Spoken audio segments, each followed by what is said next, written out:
Press conference, we're going to introduce 3 different parties that can give their statements about what's occurred today, give updates, take a few questions afterwards, and then we will return tomorrow, roughly 2 p.m. with another update with more information. But right now, this is all the information that we have available. So I'm going to introduce Fire Chief Jerry Janik as well as Mayor Jeff Grove. Good afternoon, everybody. My name is Jeff Grove. I'm the mayor of the city of LaSalle. I appreciate everybody here today. Again, we're going to try to share as much information we have today as we have. Again, it's a very fluid situation, but again, our goal is to be as transparent as possible and get the word out to everybody. I want to start off by just saying, thank God we had a situation where nobody was killed, nobody was seriously injured. As you saw footage, that's kind of a miracle in itself. So obviously that's the most important thing, that everybody's healthy and happy, and buildings and stuff can be replaced. So a lot of this is possible that we didn't have the injuries and stuff because of our fire chief, Chief Jerry Janik. So I want to appreciate him, our police chief, Mike Swazinski, for doing a great job, and obviously the whole supporting community with the fire departments, public works, student super job of helping the situation get secured, and our partnership with Charis, and they'll be sharing some information as well. So, Chief. At approximately 9 a.m. this morning, LaSalle Fire Department responded to a report of a structure fire at Charis Chemical Company at 1500 8th Street. That's 1500 8th Street, like the number 8. Upon our arrival, several minutes later, we found a well-involved building, meaning we had heavy fire at the time. Immediately within the time frame, we elevated to a 4th alarm through mutual aid box alarm system, MABUS. The fire was contained by noon. All plant personnel were accounted for immediately. There were no civilian injuries. We had 1 minor firefighter injury that was treated and released. We had numerous fire agencies responded. We are MABUS Division 25 in LaSalle County. We exhausted the available companies in MABUS 25. We asked for help and received from MABUS Division 38 and Division 15, which are neighboring divisions. At this point, I don't have any further information. I will pass it on to Charis representative. Good afternoon, Alan Gibbs with Charis, and I've got a little statement here I wanted to share with everybody. So similar to what Jerry said, around 9 a.m. this morning, there was a fire at the Charis LLC facility, manufacturing facility. Fortunately, all the employers and contractors were accounted for. The fire, as you heard, is under control. Safety is our top priority, and we appreciate the diligence of the LaSalle, Peru, and area fire responders. Thank you very much. We partnered with the local police and fire departments as well as the DNR, OSHA, EPA, and others to prioritize the safety of our employees and our neighbors. Thank you to those groups for keeping us safe. Some of the material that was released during the incident, potassium permanganate, is used as a drinking water material, so it's in your drinking water as a normal product. If you come in contact with that material, it can cause staining on the skin.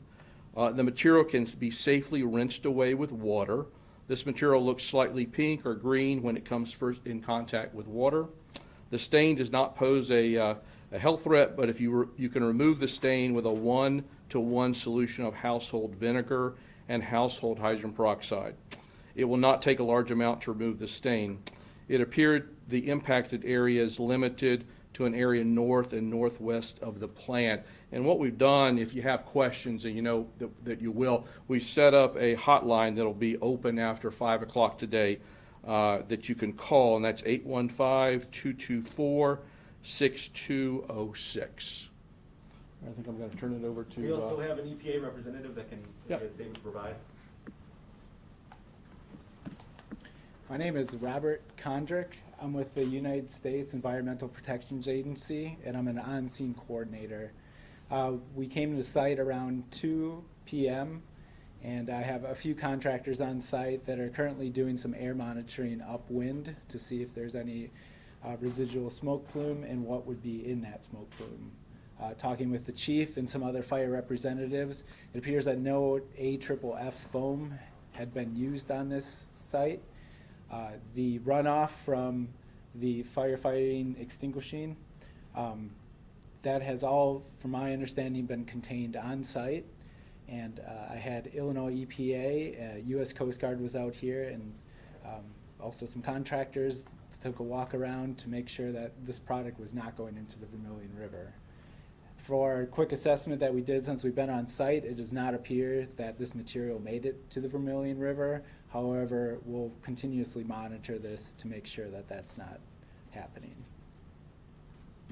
Okay, at this time, we can take a few questions, 4 to 5 questions. Whoever has the answer for the question, please step in front of the microphones to assist the media. Do we have any questions right now? Yeah, Robert, when will you get the air monitoring results? Like, how fast do those come back, or are you starting to get those?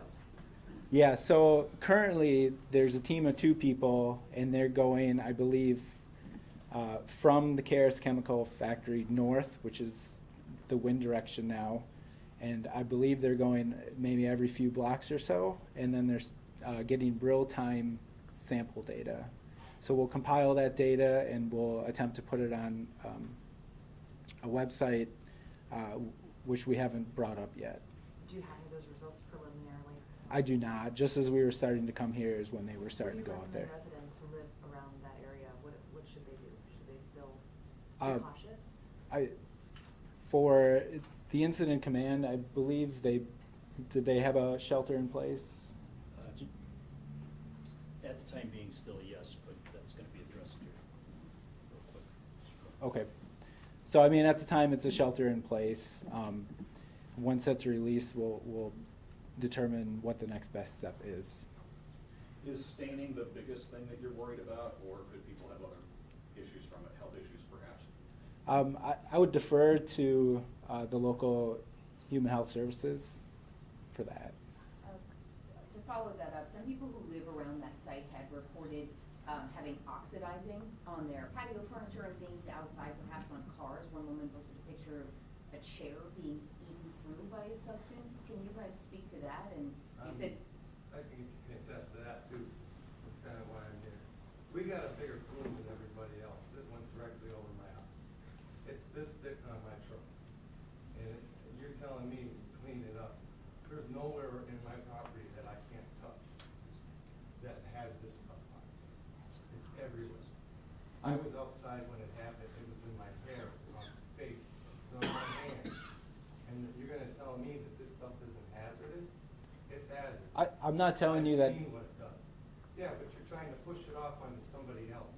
And I don't mean to be hot and bothered by it, but it's like nobody knows the answer and they wanna push the problem off to somebody else. We are the residents here. I'm affected by this. I got 4 dogs. What am I supposed to do? You know, literally, what am I supposed to do? I can't, you're telling me don't touch it, stay inside. He's telling me, yeah, we got a shelter in place. I go a block over, it's not bad. And that's what amazes me, because I can see a block over cleaning up with vinegar, but where I live, vinegar, I can't clean all that. There's no way. My yard, where my dogs gonna go back? What happens if they eat the grass? I looked up the safety concerns on this. You know what it is. There's a material safety data sheet on this stuff, and it's not good. So you guys are trying to play it off like it's nothing. To me, it's something. Right. Would you be able to provide us your contact information so we can get with you right after this? Yes. Okay. Thank you. Al, question for you. Do you know how many employees were at the plant at the time or will be impacted by what happened here? You know, what does it look like for their jobs and the future of their work? Yeah, obviously, we're in the process of being very, very thankful that all the people, both the contractors and the employees, were accounted for very rapidly, and everybody was okay.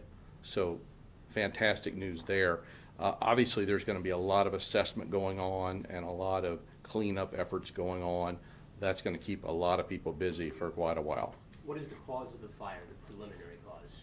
So a lot of questions are around that, and you know, that's noticeably absent because we're really investigating that. It's under investigation. Yep.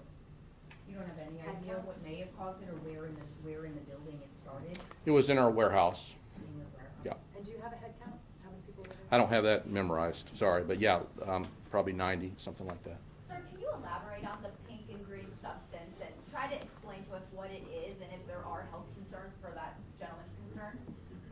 Yeah, so one of the things that I would encourage is we gave the telephone number. If you have a specific concern, we'd be glad to talk to you. But as I said in the statement, potassium permanganate is used as an oxidizer in your drinking water. And so it's oxygen basically. So it's a good chemical that cleans up the drinking water. When it's in the form that it's in, it can create a problem. It oxidizes and then it turns into a dust. And so it's all about where is that material, and that's why we want to talk to you individually. So was burning that oxidizing material? Yeah, it could. Yeah, that's what the MSDS would say. Is that the chemical that was burning? No, I don't know. We need to talk to the person and understand what their specific concern is. What is it that Charis manufactures? We make potassium permanganate.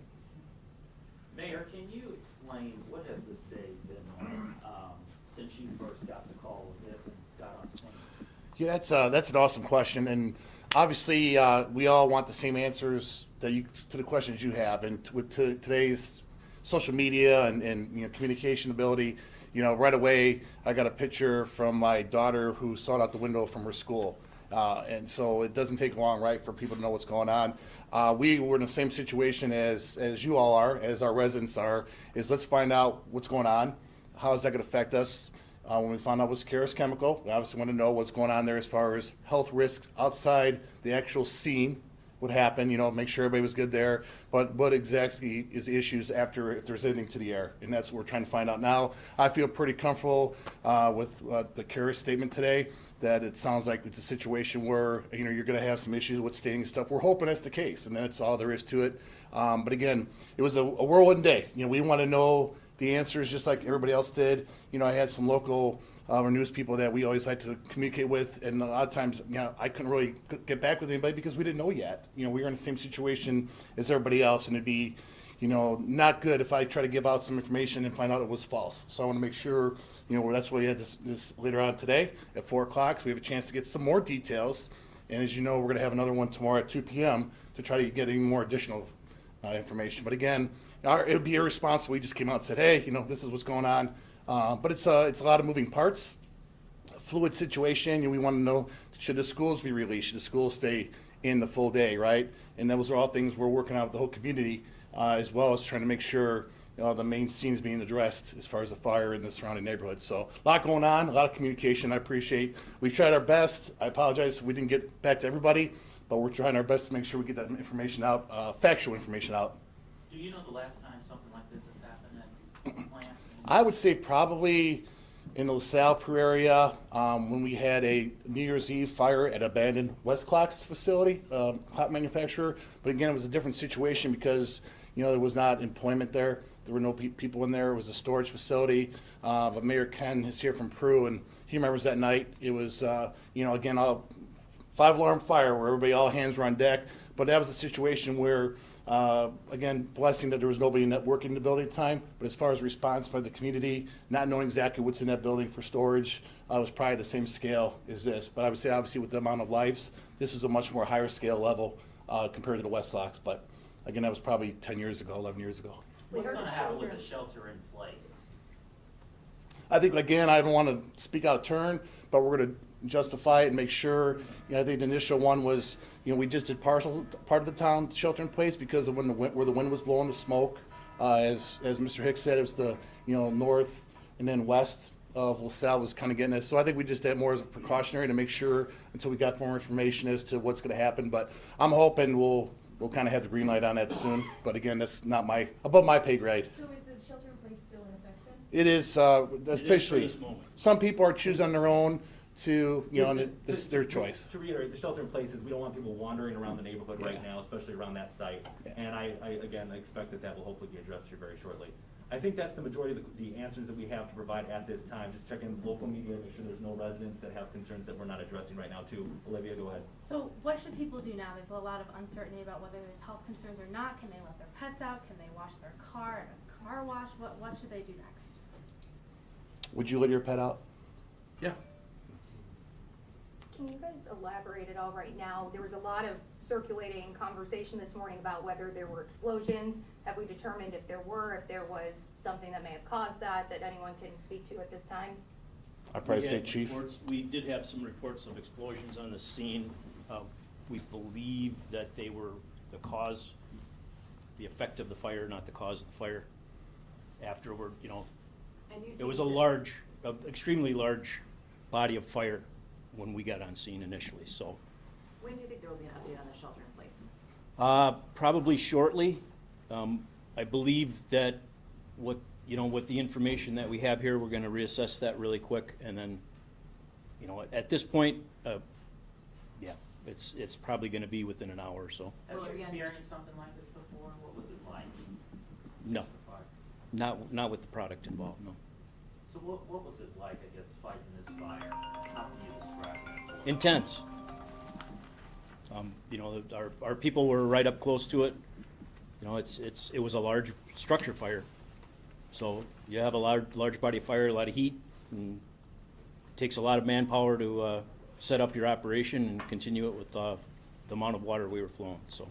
I think that does. I think we've answered all the questions we have available. Obviously, thanks to first responders for getting on the scene so quickly and getting it addressed. We will return tomorrow at 2 p.m. with any more information we get. Obviously, this press conference was to show you too that we're in communication with the EPA as well as Charis Chemical, and that will continue into the coming hours, days, and weeks. So thank you all very much. I appreciate your time today. And we have updates on social media? Like We will. Social media, shelter in place? website. We also have an all-call system people can sign up for on our website, lasalle-il.gov. You go to the right side of the website, red alert. So thank you all for coming. We appreciate it. Take care. Robert Kondrek, Kondreck.